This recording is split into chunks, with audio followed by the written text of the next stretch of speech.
Nick Hallowell doesn't have any photos of himself before the age of 6. He was taken from his mother in the late 60s and lived in 15 foster homes before being adopted by a white family. He was raised to believe Indigenous people were savages.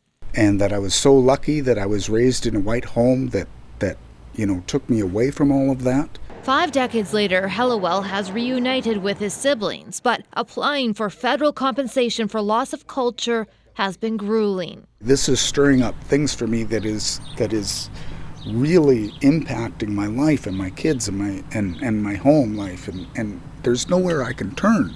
Thousands of Indigenous people who were apprehended as children, then adopted out primarily to white families, are receiving initial payments of $21,000.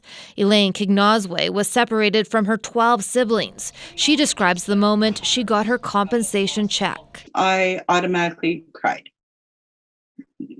because that means you have to remember your childhood and the loss. After feeling ignored and neglected for decades, some survivors say there is now some momentum to their healing.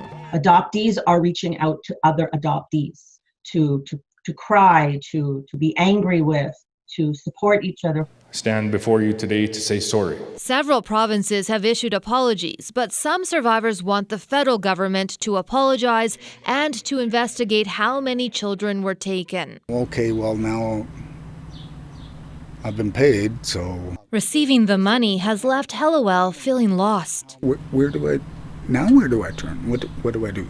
There is a mental health hotline, and a healing fund is expected to provide support services in the future. But for now, Hallowell will use the money to improve his home, a permanent, stable place that he filled with his own family. Bonnie Allen, CBC News, Regina.